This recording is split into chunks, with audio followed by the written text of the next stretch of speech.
ሙስጠፋ ከመጥፋቱ ሰንበንበት ብሎም ነበር የመጣው። በዚህ ቅጽበት እንግዲህ አሁን ላይ ጀሪ ልጇን የከሰረች ቢሆንም ጀሪ ሙስጠፋን ይህን ነገር ያደረገው ምክንያቱም ከሁለት ቀን በፊት እዚህ ቤት አልነበረም። ነገር ግን ዛሬ ላይ ልጅን ሳጣ እንዴት ተመልሶ መጣ የሚለው ጥያቄ ፈጥሮባታል። በዚህም መካከል ለአጅሪት እንግዲህ ሜርሲ ነግራታለች። በእርግጠኝነት ሙስጠፋን ይህን ነገር ያደረገው በማለት እንግዲህ አላስፈላጊ የሆነ ጥርጣሬ አሳድራባታለች። ሜርሲም እድሉን ልጠቀምበት በማለት እንግዲህ ነገሮችን ወደ ሙስጠፋ ቀልበስ አድርገዋለች። ምክንያቱም ሜርሲ በራሷ እጅ ስለሆነ የወንድሟ ልጅ የሞተው ይህንን አጋጣሚ በእርግጠኝነት የወንድሜ ልጅ ቢያቅ ልክ እንደ ጀሪ ነው ከዚህ ቤት አውጥቶ የሚወረውረኝ። ስለዚህ ማወቅ የለበትም በማለት እንግዲህ ነገሮችን በጭፍንና በሽፍንታ ለመሞከር እንዲሁም ደግሞ ለመመለስ እየተዘጋጀች ነው። በሌላ በኩል አሁን ላይ ምን ልታረግ ትችላለች? ሙስጠፋን እዛ ቤት ለመበቀል እንግዲህ ሜርሲ የሰጠቻት ሀሳብ ለሙስጠፋ መበቀል አለብሽ የሚል ነው። ሙስጠፋ በበኩሉ የሚያውቀው ነገር የለም። በእርግጥም ሜርሲ ከነገረችው በኋላ ሚስት እኮ እንዲሆነች ስትለው ገብቶ ለማራገብ እንዲሁም ለማነጋገር ገብቷል። በዛ ቅጽበት ታዲያ አታስቢ፣ በቅርቡ እኔና አንቺ አንድ የሚያደርገን ነገር ልሰጥሽ እችላለሁ የሚላትን ቃል ተናግሮም ነበር የወጣ ከዛ ክፍል። ታዲያ በዚህ ቅጽበት እንግዲህ ጀሪ ቀልበስ ብላ ነገሮችን ማሰብ ጀመረች። ምን ሊሰጠኝ ይችላል በማለት እንግዲህ የመጣላት ልጁን ያስወረደው እሱ እንደሆነ ነው። ሌላው ቤሊን አሁን ላይ ከአምነን ምረቅ አለብኝ፣ ያለዛ ነገሮቹ ሊስተካከሉ አይችሉም። ምክንያቱም እኔ ፈቅጄለት ነው እንዲጫወትብኝ። እዛ ሚስቱን አቅፎ እየተኛ እኔ ደግሞ እዚህ ጋር እጠብቃለሁ። ስለዚህ እኔና እሷ አንድ የሚያደርገን ነገር የለም በማለት ለወይዘሮ ዛራና ለራሷ ተናግራለች። አምነን ካሁን በኋላ እኔን ተወኝ፣ ከኔ ጋር ስርስር ማለትን አቁም ብላ ደጋግማም ነግረዋለች። በዚህ ቅጽበት ታዲያ አምነን እኔማ ከአንቺ ራስ አልወርድም በማለት ይባስ ብሎ እየተከታተለ እንግዲህ ሲሞጨሙጫት ነበር ማለት ይቻላል። እንግዲህ ፍቅር ሲሰጣትም ነበረ። አልፈልግም ስትለው ያው ጥሩ ነገር እያሳለፈን ያለ በግድም ቢሆን ምናልባት ስትናደድ ይህንን ነገር ከሰጠዋት እንዲሁም ጉንጯን ከሳምኳት ትረጋጋለች ብሎ ስላሰበ ይሆናል። እናም እዛ ቤት መውጣት አለብኝ ብላ ደጋግማ የተናገረች ቢሆንም በጭራሽ እኔን ልትረጅኝ ይገባል እንጂ ከዚህ ቤትማ መውጣት የለብሽም በማለት ብዙ ጊዜ ደጋግሞ ነግሯታል። በዚህም ምክንያት ቤሪን ተጨንቃለች።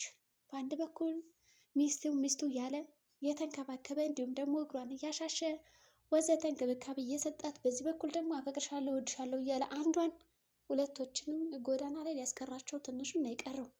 በዚህ ምክንያት ታዲያ ቤሊን ነገሮቹ በጣም እያሳስቧትና ብሽቅ እያረጓት ነው ያለው። ከአቅሟ በላይ ሆኖባታል ነገሮቹ ሁሉ። በተለይ ለጀሪ የሚሰጣት እንክብካቤ እሷን በጣም እያቃጠላትና እያስቀናት ነው ያለ። በዚህ መካከል ነገሮቹን እስኪ ቁጭ ብዬ ማማከርና ማሰብ አለብኝ በማለት በረንዳ ላይ ቁጭ ብላ በነበረበት አጋጣሚ ሙስጠፋ ይመጣል።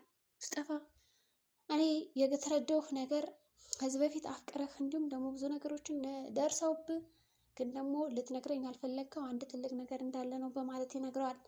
እሱም አዎ በጣም የምወዳት የልጅነት ፍቅረኛ የነበረች አሁን ላይ አግብታ ነው ያለችው ይላል። የት ናት ስትለው ከዚህ በማለትም እንግዲህ መልሷል። ነገር ግን ቤሊን አልጠረጠረችም። እናስ እንዴት ነበር ቁጭታችሁ በማለት ጠየቀችው። እሷ ለገንዘብ ነበር፣ እኔ ለካ የእውነቴን ነበር መወዳት። ምን ታደርገዋለሽ? እሷ በጣም እያስመሰለች ያለ የሌለን ነገር ሙልጭ አድርጋ ወሰደችብኝ በማለት ይነግራታል። እሱም አይ እንግዲህ የመጀመሪያው ጸባይዋ አሁንም እንደተዋ ታውቃለሁ ትለዋለች። ኧረ በጭራሽ እንደውም ብሶባታል በማለት ይነግራታል። በእርግጥም ሙስጠፋ እና ቤሊን አሁን ላይ ያሉበት ሁለት አይነት ስሜት እንዲሁም ደግሞ ተመሳሳይ ነገር ነው የሚያስተናግዱት። ሁለታቸውም የሚወዷቸውና የሚያፈቅሯቸው ሰዎች ሌላ ሰው ጋር ነው ያሉት። ይህም ቁጭ ብለው እንዲያዋሩ መንገዱን ከፍቶላቸዋል። በእርግጥም አሁን ላይ አቶ አምነን ከጀሪ ልጅ ጋር ነበር እንግዲህ እስካሁን ቀረቤታ አለኝ ብሎ የሚያስበው። አሁን ልጁ እንግዲህ ስለተወገደ ጥሩ መንገዶችን ይከፍትለት ነበር። ግን ደግሞ አጀሪት እንክብካቤ ያስፈልገኛል እያለች እንግዲህ ሌላ አዲስ ዓላማና እቅድ እየፈለገች ነው። አንድ የሚያደርጋት ነገር ተመልሳ የመጀመሪያውን ስህተት እንዲሁም ደግሞ የሜርሲን እገዛን ፈልጋለች።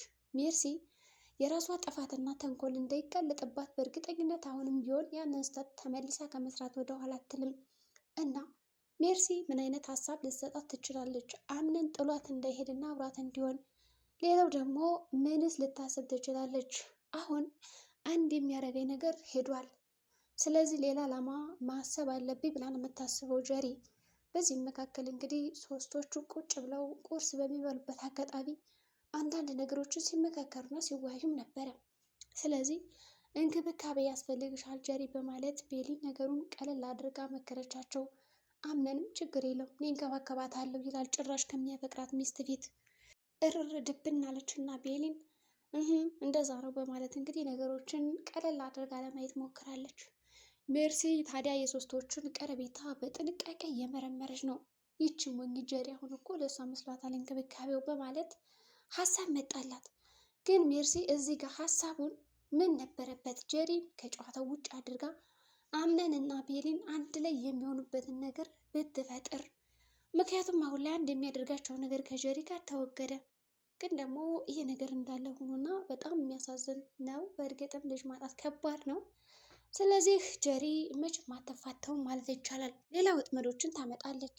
ሜርሲም ነገሮቿ እንዳይታወቁ የጠጣችበትን ብርጭቆ እንዲሁም ደግሞ መረጃ ብላ ያሰባቸው ነገር ለመደበቅ ሞክራ፣ ግን ደግሞ የምትደብቅበት ቦታ ታጣና ከግቢ ወደ ቤት ከቤት ወደ ውጭ በቃ መሮጥ ጀመረች። ግቢውን እንዳለ ቀወጠችው።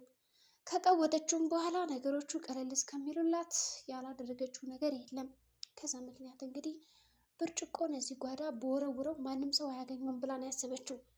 ግን ደግሞ ብርጭቆን እዛ ጋ ለምን መወርወር አስፈለገ? ቢያንስ እኮ ቆሻሻ መጣል ነበረባት።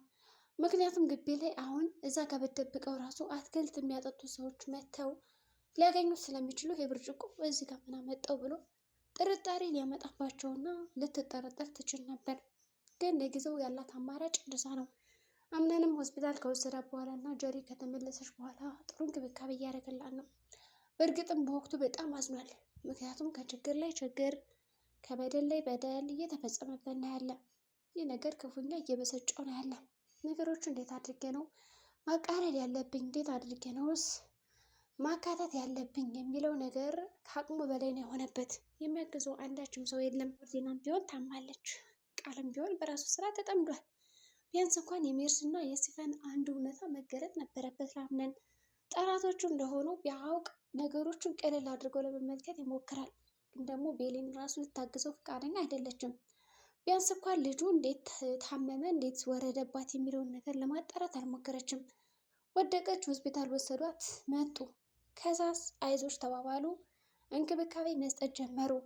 ግን ደግሞ ምክንያቱ ምንድን ነው ብለው ለመፈለግ እንኳን ያደረጉት ጥረትም አልነበረም። በእርግጥ አምነን ለመጠየቅ ሲሞክር ጀሪ አላውቅም፣ ስለዚህ ነገር ማውራት አልፈልግም ብላ በ4 ነጥብ ነበር የዘጋችበት። እሱም ያለችበትን ሁኔታ በመረዳት ጸጥ በማለት ነበር ያሰበ። ስለዚህ ሙስጠፋ ቀጣይ ምን አይነት እርምጃ ሊወስዱበት ይችላሉ? ሜርሲ እና ጀሪ ተያይዘውታል። የዛሬው ቪዲዮአችን ይመስላል። በቀጣይ ቪዲዮ እስከምንገናኝ መልካም ጊዜ